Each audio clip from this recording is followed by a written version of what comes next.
बिस्मिल्लाहिर्रहमानिर्रहीम। अस्सलामुअलैकुम। मोहतरम नाज़रीन, इस कायनात में ऐसे ऐसे ज़ालिम और बदबख्त बादशाह भी गुज़रे हैं कि जो अपने आप को खुदा समझ बैठे थे और उन्होंने खुदाई का दावा कर दिया था। उन्हीं बादशाहों में से एक बादशाह नमरूद भी था जिसने खुदाई का दावा कर रखा था। उस बादशाह का किस्सा अल्लाह ताला ने अपने पाक कलाम में बयान फरमाया, और ये इसलिए बयान फरमाया कि आने वाली नस्लें ये जान सकें कि तकब्बुर और गरूर सिर्फ़ और सिर्फ अल्लाह की ज़ात को ज़ेबा है। अल्लाह के अलावा जो कोई तकब्बुर और बड़ाई का दावा करेगा वो निस्तो नाबूद हो जाएगा, जिस तरह से नमरूद तबाह बर्बाद हुआ। नाज़रीन, इस वाक़े में आज के फ़िरौनों के लिए इबरत का सबक है। आज के माशरे में कुछ लोग हैं जो नमरूद या फ़िरौन बनने की कोशिश करते हैं। ऐसे लोगों के लिए नमरूद का इबरतनाक वाक़या पेश है ताकि वो इस वाक़े से इबरत हासिल करें और होश के नाखून लें। आज की इस वीडियो में आपको नमरूद के बारे में मुकम्मल तफसीलात से आगाह करेंगे और आपको बताएंगे कि नमरूद कौन था और आखिरकार उसका अंजाम क्या हुआ, और उसके अलावा नमरूद की बेटी का वाक़या क्या है, इस पर भी बात करेंगे। वीडियो को आपने स्किप नहीं करना और आखिर तक लाजमी देखना है। नाज़रीन, सबसे पहले तो आपको ये बताते हैं कि नमरूद कौन था। आपको बताते चलें कि तफसीर इब्न कसीर के मुताबिक नमरूद बादशाह का पूरा नाम नमरूद बिन कनान बिन साम बिन नूह था। उसका पाया तख्त बाबुल था। उसके नसब में कुछ इख्तलाफ भी है। हज़रत मुजाहिद फरमाते हैं दुनिया के मशरिक़ मगरिब की सल्तनत रखने वाले 4 हुए, जिनमें से 2 मोमिन और 2 काफिर। मोमिनों में हज़रत सुलेमान बिन दाऊद और हज़रत ज़ुल्करनैन, और काफिरों में नमरूद और बख्त नसर। चूँकि एक मुद्दत मुदीद और अरसा बैत से ये बादशाह चला आता था, इसलिए दिमाग में रौनत और अनानियत आ गई थी। सरकशी और तकब्बुर, नखुवत और गरूर तबीयत में समा गया था। बाज़ लोग कहते हैं 400 साल तक हुकूमत करता रहा था। मुफस्सिरीन का बयान है कि नमरूद बिन कनान बड़ा जाबिर बादशाह था। सबसे पहले उसी ने ताज शाही अपने सर पर रखा। इससे पहले किसी बादशाह ने ताज नहीं पहना था। ये लोगों से ज़बरदस्ती अपनी परस्तिश कराता था। काहिन और नजूमी उसके दरबार में बकसरत थे और उसके मुकर्रब थे। रिवायत बताती हैं कि नमरूद ने एक रात ये ख्वाब देखा कि एक सितारा निकला और उसकी रोशनी में चाँद, सूरज वगैरह सारे सितारे बेनूर होकर रह गए। काहिनों और नजूमियों ने इस ख्वाब की ताबीर दी कि एक फर्जंद ऐसा होगा जो तेरी बादशाही के जवाल का बाइस होगा। ये सुनकर नमरूद बेहद परेशान हो गया और उसने हुक्म दे दिया कि मेरे शहर में जो बच्चा पैदा हो वो कत्ल कर दिया जाए और मर्द औरतों से जुदा रहें। चुनाचे हज़ारों बच्चे कत्ल कर दिए गए, मगर तकदीरात इलाहिया को कौन टाल सकता है। उसी दौरान हज़रत इब्राहीम अलैहिस्सलाम पैदा हो गए और बादशाह के खौफ से उनकी वालिदा ने शहर से दूर पहाड़ के गार में उनको छुपा दिया। उसी गार में छुपकर उनकी वालिदा रोज़ाना दूध पिला दिया करती थीं। बाज़ मुफस्सरीन का कौल है कि ये 7 बरस की उम्र तक, और बाज़ों ने तहरीर फरमाया कि 17 बरस तक आप उसी गार में परवरिश पाते रहे। वल्लाहुल इल्म। नाज़रीन, रिवायत में आता है कि नमरूद ने अपनी सल्तनत भर में ये कानून नाफिज कर दिया था कि उसने खुराक की तमाम चीज़ों को अपनी तहवील में ले लिया था। ये सिर्फ उन्हीं लोगों को खुराक का सामान दिया करता था जो लोग उसकी खुदाई को तस्लीम करते थे। चुनाचे एक मरतबा हज़रत इब्राहीम अलैहिस्सलाम उसके दरबार में गल्ला लेने के लिए तशरीफ़ ले गए, तो उस खबीस ने कहा कि पहले तुम मुझको अपना खुदा तस्लीम करो, जब भी मैं तुमको गल्ला दूंगा। हज़रत इब्राहीम अलैहिस्सलाम ने भरे दरबार में अलल ऐलान फरमा दिया कि तू झूठा है और मैं सिर्फ़ एक खुदा का परस्तार हूँ जो वाहदहू ला शरीक है। ये सुनकर नमरूद आपे से बाहर हो गया और आपको दरबार से निकाल दिया और एक दाना भी ना दिया। आप और आपके चंद मुतबईन जो मोमिन थे भूख की शिद्दत से परेशान होकर जाम बलब हो गए। उस वक्त आप एक थैला लेकर एक टीले के पास तशरीफ़ ले गए और थैले में रेत भर कर लाए और खुदावंद कदूस से दुआ मांगी, तो वो रेत आटा बन गई और आपने उसको अपने मुतबईन को खिलाया और ख़ुद भी खाया और अपनी दावत व तबलीग को जारी रखा।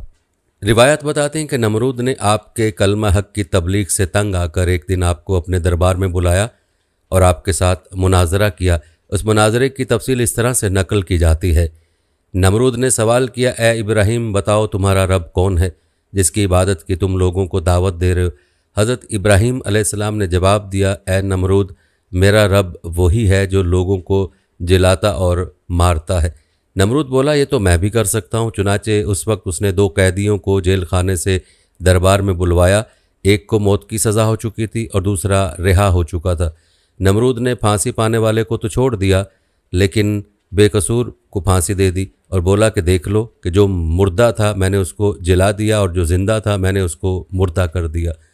हज़रत इब्राहीम अलैहिस्सलाम ने समझ लिया कि नमरूद बिल्कुल ही अहमक और नहायत ही घामड़ आदमी है जो जिलाने और मारने का मतलब समझ बैठा। इसलिए आप अलैहिस्सलाम ने उसके सामने एक दूसरी बहुत ही वाज़ेह और रोशन दलील पेश फरमाई। चुनाचे आप अलैहिस्सलाम ने इरशाद फरमाया, ए नमरूद, मेरा रब वही है जो सूरज को मशरिक़ से निकालता है। अगर तू खुदा है तो एक दिन सूरज को मगरिब से निकाल दे। हज़रत इब्राहीम अलैहिस्सलाम की दलील सुनकर नमरूद मबहूत व हैरान रह गया और कुछ भी ना बोल सका। इस तरह ये मनाजरा ख़त्म हो गया और हज़रत इब्राहीम अलैहिस्सलाम इस मनाजरे में फ़तहमंद होकर दरबार से बाहर तशरीफ़ लाए और तौहीद इलाही का वाज़ अलल ऐलान फरमाना शुरू कर दिया।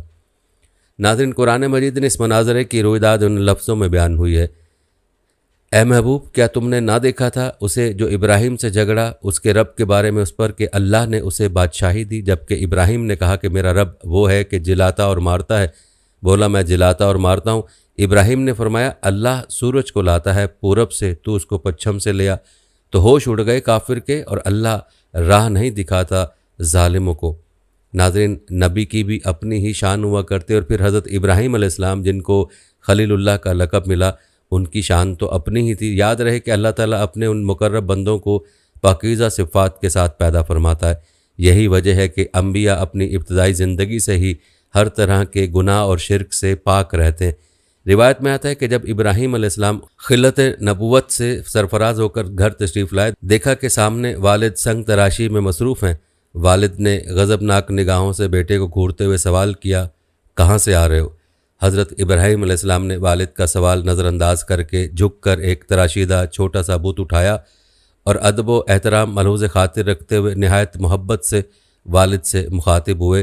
कुरान करीम ने बाप बेटे के मुकालमे को यूँ बयान फरमाया है, अब्बा जान, आप ऐसी चीज़ों को क्यों पूछते हैं जो ना सुने और ना देखें और ना आपके कुछ काम आ सकें।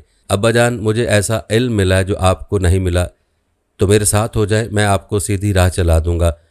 अब शैतान की पूजा ना कीजिए, बेशक शैतान अल्लाह का नाफरमान है।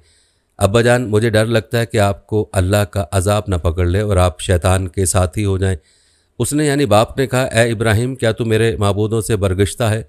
अगर तू बाज ना आएगा तो मैं तुझे संगसार कर दूंगा। जा, हमेशा के लिए मेरी नज़रों से दूर हो जा। इब्राहीम अलैहिस्सलाम ने सलाम किया और कहा, मैं आपके लिए अपने परवरदिगार से बख्शिश मांगूंगा, बेशक वो मुझ पर बड़ा मेहरबान है।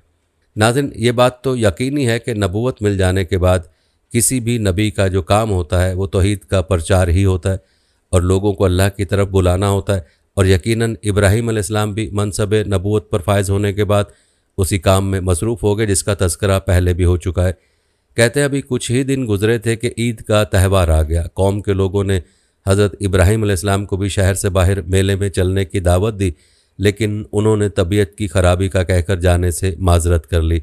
दर हकीकत वो ऐसे किसी मौके की तलाश में थे। चुनाचे जब पूरी कौम मेले में शिरकत के लिए चली गई तो हज़रत इब्राहीम अलैहिस्सलाम एक कुल्हाड़ा लेकर बुत खाने में दाखिल हो गए। उनमें से अक्सर उनके बाप आज़र के हाथों से तराशे हुए थे। हज़रत इब्राहीम अलैहिस्सलाम ने तमाम बुतों को तोड़ डाला और आखिर में कुल्हाड़े को बड़े बुत के कांधे पर लटकाकर अपने घर आ गए। शाम को जब कौम मेले से वापस आई तो बुत खाने में तबाही का मंजर उनका मुंतज़िर था। नाज़रीन, कुरान करीम इस वाक़े का नक्शा यूँ पेश करता है, कहने लगे, हमारे माबूदों के साथ ये सलूक किसने किया?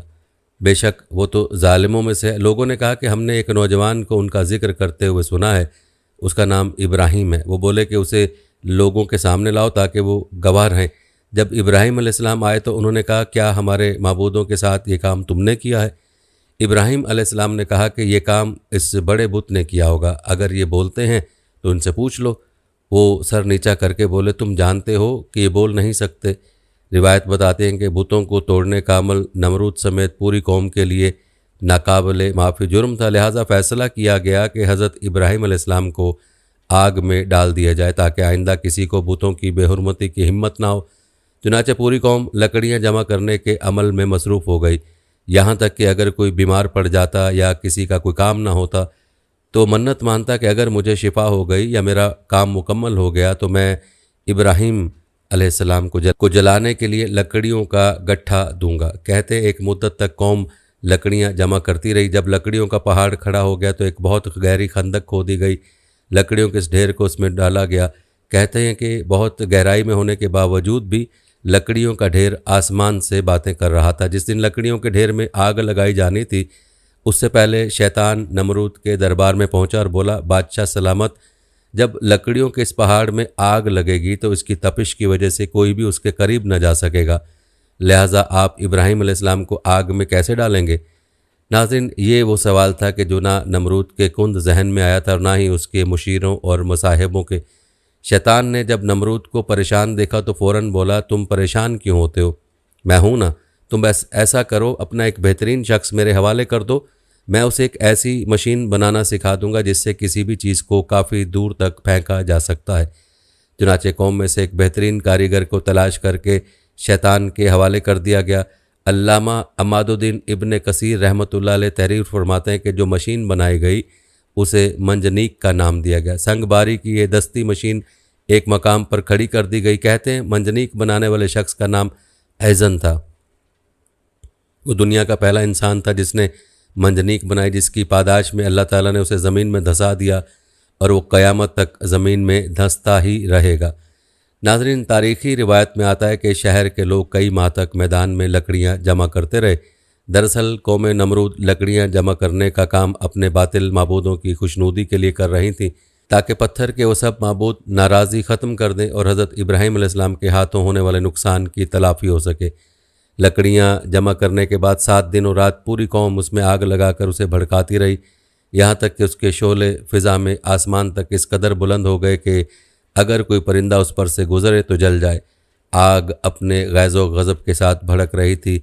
अल्लाह के खलील को मोटी रस्सियों में जकड़कर मंजनीक के पलड़े में बिठा दिया गया। इबलीस के मकरू चेहरे पर शैतानी मुस्कुराहट थी। वो भेस बदल कर इस पूरे अमल की निगरानी कर रहा था। जिस वक्त पैगंबर खुदा मंजनीक के ज़रिए आग के उस खौफनाक समुद्र में डाले जाने वाले थे, उस वक्त मलाइका समेत ज़मीन व आसमान की सब मखलूक़ात चीख उठी कि या रब, तेरे खलील पर क्या क़यामत गुज़र रही है। रब ताला ने फरमाया, जाओ, अगर मदद कर सकते हो तो करो।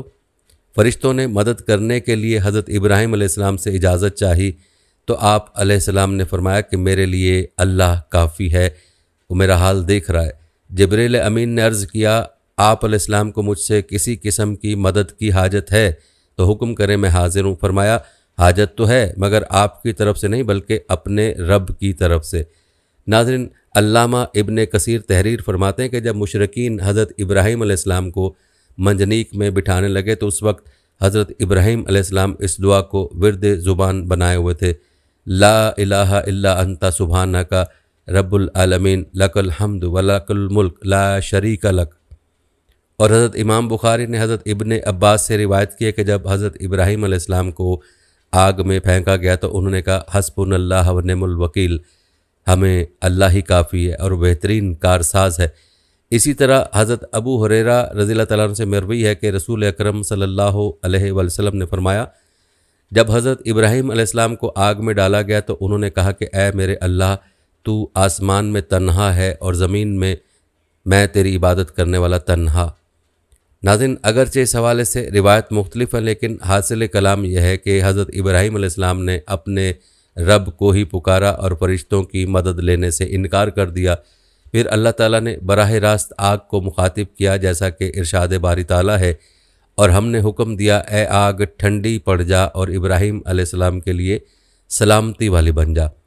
उलमा फरमाते हैं कि अगर अल्लाह ताला ठंडी के साथ सलामती वाला ना कहता तो उस आग की ठंडक हज़रत इब्राहीम अलैहिस्सलाम के लिए नाकाबिले बर्दाश्त होती। बहरहाल ये एक बड़ा मौजज़ा है जो आसमान से बातें करती हुई दहकती भड़कती आग के गुलो गुलजार बन जाने की सूरत में हज़रत इब्राहीम अलैहिस्सलाम के लिए अल्लाह की मशीयत से ज़ाहिर हुआ, और इस तरह अल्लाह ने अपने नबी को मुशरिकीन की शैतानी साजिशों से महफूज फरमाया। अल्लामा इब्ने कसीर क़ससुल अंबिया में तहरीर करते हैं कि इब्ने अब्बास और सईद बिन मुसैयब से मरवी है कि जिस वक्त हज़रत इब्राहीम अलैहिस्सलाम को आग के सपुर्द किया जा रहा था, उस वक्त बारिश बरसाने वाला फ़रिश्ता सख्त इज़्तिराब और परेशानी के आलम में कह रहा था कि कब मुझे हुक्म मिलेगा कि मैं मूसलाधार बारिश बरसाऊं, लेकिन अल्लाह का हुक्म इसकी सोच से भी ज़्यादा बर्क रफ्तार था और अल्लाह ने खुद ही आग को हुक्म फरमा दिया था। रिवायत बताते हैं कि नाज़िक लम्हात में हज़रत जिब्राईल अलैहिस्सलाम हज़रत इब्राहीम अलैहिस्सलाम के साथ थे और आप अलैहिस्सलाम की जबीन अतहर पेशानी से पसीना पहुँच रहे थे और उस पसीने के अलावा कोई और तकलीफ़ आप अलैहिस्सलाम को नहीं पहुँची। जैसा कि हज़रत काब बिन अहबार रज़ियल्लाहु तआला अन्हु बयान फरमाते हैं कि जिस रोज़ हज़रत इब्राहीम अलैहिस्सलाम को आतिश नमरूद के सपुर्द किया गया, उस रोज़ आग से तपिश व गरमाइश ख़त्म कर दी गई थी, जिसकी बिना पर ना लोगों के चूल्हे गर्म हो सके और ना ही आग से कोई काम लिया जा सका। और एक रिवायत में हज़रत काब रज़ियल्लाहु तआला अन्हु ने मज़ीद फरमाया कि उस रोज़ आग ने हज़रत इब्राहीम अलैहिस्सलाम से बंधी हुई रस्सी के अलावा कुछ और न जलाया। नाज़रीन, हज़रत सदी रहमतुल्लाह अलैह फरमाते हैं कि हज़रत इब्राहीम अलैहिस्सलाम के साथ साया करने वाला फ़रिश्ता भी था और 1 मील तक साया ठंडक और सलामती थी और सरसब्ज़ बाग गुलो गुलजार बन गया था, जबकि आसपास आग अपने शोलों और शरारों के साथ भड़क रही थी और लोग हज़रत इब्राहीम अलैहिस्सलाम की तरफ देख रहे थे। सुबहान अल्लाह। नाज़रीन, एक रिवायत में हज़रत अबू हुरैरा रज़ियल्लाहु तआला अन्हु से मरवी है कि हज़रत इब्राहीम अलैहिस्सलाम के वालिद के कहे हुए कलमात में से सबसे अच्छे कलमात वो हैं जो आज़र ने अपने बेटे को आग के अंदर उस हालत में देखते वक्त कहे, ए इब्राहीम, तेरा परवरदिगार बेहतरीन परवरदिगार है। इसी तरह इब्ने असाकर हज़रत अकरमा रज़ियल्लाहु तआला अन्हु से रिवायत करते हैं कि हज़रत इब्राहीम अलैहिस्सलाम की वालिदा ने जब अपने लख्ते जिगर को गुलो गुलजार में यूं मुतमईन देखा तो पुकारा, ए मेरे बेटे, मैं भी तेरे पास आना चाहती हूँ, अल्लाह से दुआ करके तेरे इर्द गिर्द की आग की हरारत से मुझे निजात दे। तो हज़रत इब्राहीम अलैहिस्सलाम ने अर्ज़ किया, जी अम्मा। फिर आपकी वालिदा हज़रत इब्राहीम अलैहिस्सलाम की जानिब चलीं और आग ने उन्हें कुछ ना कहा। फिर बेटे के पास पहुंचकर बेटे को गले से लगाया और बोसा देकर वापस लौट आईं। नाज़रीन, इस आग में जाने के हवाले से एक वाक़या नमरूद की बेटी के हवाले से भी यूं नकल किया जाता है। कहते हैं, नमरूद की छोटी बेटी जिसका नाम सक्का था ने अपने बाप से कहा कि ऐ मेरे बाप, मुझे हज़रत इब्राहीम अलैहिस्सलाम की आग में जो हालत है देखने दीजिए। बाप ने इजाज़त दी तो उसने देखा कि इब्राहीम अलैहिस्सलाम सही और सलामत आग में बैठे हुए हैं। उसने पूछा, क्या बात है, आपको आग ने जलाया क्यों नहीं? हज़रत इब्राहीम अलैहिस्सलाम ने जवाब दिया कि जिसकी ज़ुबान पर बिस्मिल्लाहिर्रहमानिर्रहीम हो उसको आग कैसे जला सकती है? सक्का ने कहा कि फिर तो मैं भी आपके पास आने का मकसद रखती हूँ, मुझे बताइए कि मैं क्या करूँ? हज़रत इब्राहीम अलैहिस्सलाम ने फरमाया, पढ़ ला इलाहा इल्लल्लाह इब्राहीम खलीलुल्लाह। उसने पढ़ा और आग में दाखिल हो गए, लेकिन आग ने उसको जलाया नहीं। उसके लिए भी आग ठंडी और सलामती वाली हो गई। आग से बाहर निकलकर अपने बाप नमरूद के पास आई तो उसने ऐलान कर दिया कि उसने दीन इब्राहीमी इख्तियार कर लिया। रिवायत में आता है कि उस पर नमरूद ने जुल्म के पहाड़ तोड़ दिए और उसको कैद कर दिया, लेकिन सक्का टस से मस ना हुई। आखिरकार जिब्रील अलैहिस्सलाम को हुक्म हुआ कि सक्का को उठाकर इब्राहीम के पास छोड़ दिया जाए। हज़रत जिब्रील अमीन ने सक्का को हज़रत इब्राहीम के पास छोड़ा तो हज़रत इब्राहीम अलैहिस्सलाम ने उसका अक़द अपने साहबजादे के साथ कर दिया, जिससे अल्लाह ताला ने 20 नबी पैदा किए। नाज़रीन, ये वाक़या अगरचे कुतब में नकल किया गया, लेकिन फ़ुक़हा से जब इस वाक़े के बारे में पूछा जाए तो उनके मुताबिक मोतबर किताबों में तलाश के बावजूद नमरूद की बेटी के आग में दाखिल होने से मुतल्लिक़ कोई तफसील नहीं मिलती। नाज़रीन, ज़रा सोचें कि कुफ़ार व मुशरिकीन हज़रत इब्राहीम अलैहिस्सलाम से इंतकाम लेना चाहते थे, मगर रुसवा व ज़लील हुए। बुलंद होना चाहा लेकिन पस्त व ख्वार हुए। गालिब होना चाहा मगर मगलूब हो गए। शायर मशरिक़ अल्लामा इकबाल ने हज़रत इब्राहीम अलैहिस्सलाम का इश्क़ हकीकी को बड़े खूबसूरत अंदाज में पेश किया है। फरमाते हैं, बेखतर कूद पड़ा आतिश नमरूद में इश्क, अकल है महवे तमाशाए लबे बाम अभी। नाज़रीन, जहाँ तक आग में रहने की मुद्दत की बात है तो रिवायत के मुताबिक हज़रत इब्राहीम अलैहिस्सलाम को जब आग में डाला गया तो आप अलैहिस्सलाम की उम्र 16 या 20 साल थी। और आप अलैहिस्सलाम कितनी मुद्दत तक आग में रहे, इस सिलसिले में 3 अक़वाल हैं। बाज़ मुफ़स्सिरीन कहते हैं कि आप 7 दिन तक आग में रहे, बाज़ ने तहरीर किया कि 40 दिन रहे और बाज़ के मुताबिक 50 दिन तक आग में रहे। और इस हवाले से एक रिवायत में हज़रत मनहाल बिन अम्र से मरवी है, फरमाते हैं कि मुझे ख़बर पहुँची है कि हज़रत इब्राहीम अलैहिस्सलाम वहाँ गुलो गुलजार में 40 या 50 दिन ठहरे और उन्होंने फरमाया कि दिनों और रातों में मैंने उनसे अच्छी ज़िंदगी नहीं गुजारी और मेरी तमन्ना रही कि मेरी तमाम ज़िंदगी उसी की तरह हो जाए। नाज़रीन, आपको बताते चलें कि कुरान करीम में आतिश नमरूद, जिसमें अल्लाह के नबी हज़रत इब्राहीम अलैहिस्सलाम को डाला गया था, उसका 4 मकामात पर ज़िक्र आया। कुरान करीम की 21वीं सूरत सूरह अंबिया की आयत 68 और 69 में, सूरह अनकबूत 24वीं और 37वीं आयत में, सूरह अल-साफ़ात की आयत नंबर 97 में। नाज़रीन, आपको बताते चलें कि आतिश नमरूद के साथ बहुत से वाक़यात मंसूब हैं, जिनमें से एक छिपकली के हवाले से भी है। इस हवाले से हज़रत फ़ाकिहा बिन मुग़ीरा की आज़ाद करदा लौंडी साहिबा से रिवायत है कि सैयदा आयशा सिद्दीक़ा रज़ी अल्लाह तआला अन्हा के पास एक नेज़ा हुआ करता था। मैंने उनसे पूछा कि आप इससे क्या काम लेती हैं? फरमाया कि हम इससे छिपकलियाँ मारते हैं, क्योंकि हमें अल्लाह के नबी सल्लल्लाहु अलैहि वसल्लम ने बताया कि जब हज़रत इब्राहीम अलैहिस्सलाम को आग में डाला गया तो ज़मीन के सब जानवर आग बुझाने में मसरूफ़ थे, सिवाय छिपकली के। वो आग तेज़ करने के लिए फूंके मारती थी। चुनाचे रसूलुल्लाह सल्लल्लाहु अलैहि वसल्लम ने उसे मारने का हुक्म दिया। नाज़रीन, छिपकली के अलावा एक और वाक़या भी कुतब में मनकूल है, ये भी आपके गोशे गुजार करते हैं। कहते हैं एक तरफ तो नमरूदी लश्कर आग दहका रहे थे और दूसरी तरफ एक चिड़िया उस अलाव के ऊपर से परवाज़ करती चक्कर लगा रही थी। उसने नारे नमरूद का ऊपर कई चक्कर लगाए तो किसी साहिब हाल ने उससे सवाल किया कि ए नन्ही चिड़िया, तू यहाँ कैसे आई है और क्या करने चली जाती है? चिड़िया ने ज़ुबान हाल से जवाब दिया कि मैं जब भी आती हूँ तो मेरी चोंच में पानी का कतरा होता है। वो कतरा मैं नारे नमरूद पर डालकर दोबारा पानी अपनी चोंच में भरने के लिए चली जाती हूँ और फिर वापस आकर नमरूदी आग को बुझाने की कोशिश करती हूँ। चिड़िया से सवाल करने वाले ने उससे मुखातिब होकर कहा कि चिड़िया, तू भी कैसी सादा और भली मानस है जिस आग ने मीलों इलाके को जहन्नुमज़ार बना रखा है, जिस आग के शोले आसमानों से बातें कर रहे हैं, जिस आग को दहकाने और भड़काने के लिए नमरूद ने अपने सारे लश्कर वक्फ कर रखे हैं, तो अपनी नन्ही सी जान से उस आग को कैसे बुझा सकती है? चली जा, अपने बच्चों के लिए दाना दूंगा इकट्ठा कर, ये ना हो कि आग कहीं तेरे पैरों को जलाकर ही खाकस्तर न कर दे। साहिब दिल बुजुर्ग की ये बातें सुनकर चिड़िया बोली, गो कि मैं बहुत नहीफ और कमज़ोर हूँ और मैं ये भी जानती हूँ कि मेरी चोंच में लाया गया ये कतरा कतरा पानी उस भड़कती आग को नहीं बुझा सकता, मगर ये मेरा अमल क़यामत तक आने वाली नस्लों के लिए सबक आमोज़ बन जाएगा कि जब नमरूद के लश्करों के लश्कर और नमरूदी सल्तनत का हर फर्द उस आग को भड़काने में मसरूफ़ था, तो एक नन्ही सी चिड़िया आग बुझाने की कोशिशें करती रही। सो मैं ख़ुद को आग भड़काने वालों में नहीं बल्कि आग बुझाने वालों में शामिल रखना चाहती हूँ। नाज़रीन, इस वाक़े के बाद हमें अपने बारे में फ़ैसला कर लेना चाहिए कि हम किस तबके के साथ शामिल होना चाहते हैं। नाज़रीन, ये था तज़किरा नमरूद की आग का, जिसमें हज़रत इब्राहीम अलैहिस्सलाम को इस वजह से फेंका गया कि आप अलैहिस्सलाम तौहीद की दावत देते हैं और नमरूदियों ने आप अलैहिस्सलाम का अजीम मौजज़ा भी देखा कि अल्लाह ताला ने आग को हज़रत इब्राहीम अलैहिस्सलाम के लिए गुलजार बना दिया। लेकिन कुरान पाक बयान कर चुका है कि अल्लाह ताला ज़ालिमों को हिदायत अता नहीं फरमाता। ये मौजज़ा देखकर भी नमरूद ने आप अलैहिस्सलाम की दावत को कबूल न किया और आप अलैहिस्सलाम के साथ मुकाबला किया और अल्लाह ताला की सरकशी से बाज ना आया। फिर उसका और उसकी कौम का अंजाम क्या हुआ, आइए इस बारे में आपको बताते हैं।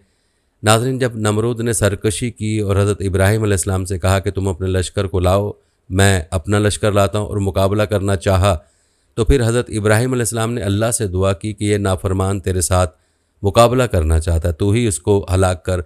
यूँ अल्लाह ताला ने आप अलैहिस्सलाम की दुआ कबूल फरमाई और नमरूद के लश्करों पर अल्लाह ताला ने अपनी फ़ौज भेजी, जो दुनिया की अदना मखलूक थी, यानी मच्छरों का लश्कर भेजा, जिसने उस कौम को तबाह कर डाला। नाज़रीन, रिवायत बताती है कि नमरूद की कौम पर मच्छरों का अज़ाब भेजा गया। मच्छरों की ज़्यादती का यह हाल था कि उनसे सूरज छुप गया था, ज़मीन पर धूप ना आती थी। मच्छरों ने उनके खून चूस लिए, गोश्त चाट लिए, सिवाय नमरूद के बाकी सब की हड्डियाँ ही बाकी रह गईं। नमरूद देखता था मगर कुछ ना कर सकता था। फिर एक मच्छर उसकी नाक के ज़रिए दिमाग में घुस गया और 400 साल तक मगज़ काटता रहा। जब ऊपर से धमक पहुँचती तो काटना छोड़ देता, वरना काटता। चुनाचे दिन रात उसके सर पर जूते और थप्पड़ पड़ते रहते थे। अब उसके दरबार का अदब यह था कि जो आए उसके सर पर जूता रसीद करे। इससे पहले 400 साल बहुत आराम से सल्तनत की और 400 बरस पिटता रहा, फिर उसी हालत में ज़िल्लत के साथ मरा। कहते हैं उसकी उम्र 800 साल से कुछ ही ज़्यादा हुई।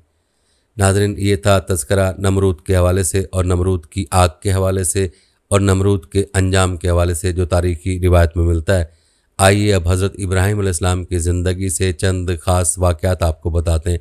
नाज़रीन, हज़रत इब्राहीम अलैहिस्सलाम और नमरूद के मनाज़रे में एक अहम बात ज़िंदगी और मौत के हवाले से थी, जिसमें मुर्दों को ज़िंदा करने के अक़ीदे की बात भी। इस हवाले से हज़रत इब्राहीम अलैहिस्सलाम की ज़िंदगी का एक वाक़या है। इस वाक़े की तफ़सीलात आपको बताते हैं कि जब इब्राहीम अलैहिस्सलाम ने मुर्दों को ज़िंदा होते देखना चाहा, उसका तज़किरा कुरान पाक में यूँ हुआ है। और जब अर्ज़ की, इब्राहीम ने कहा, ए मेरे रब, मुझे दिखा दे, तू क्यों कर मुर्दे ज़िंदा करेगा? फरमाया क्या तुझे यकीन नहीं? अर्ज़ किया यकीन क्यों नहीं, मगर मैं ये चाहता हूँ कि मेरे दिल को करार आ जाए।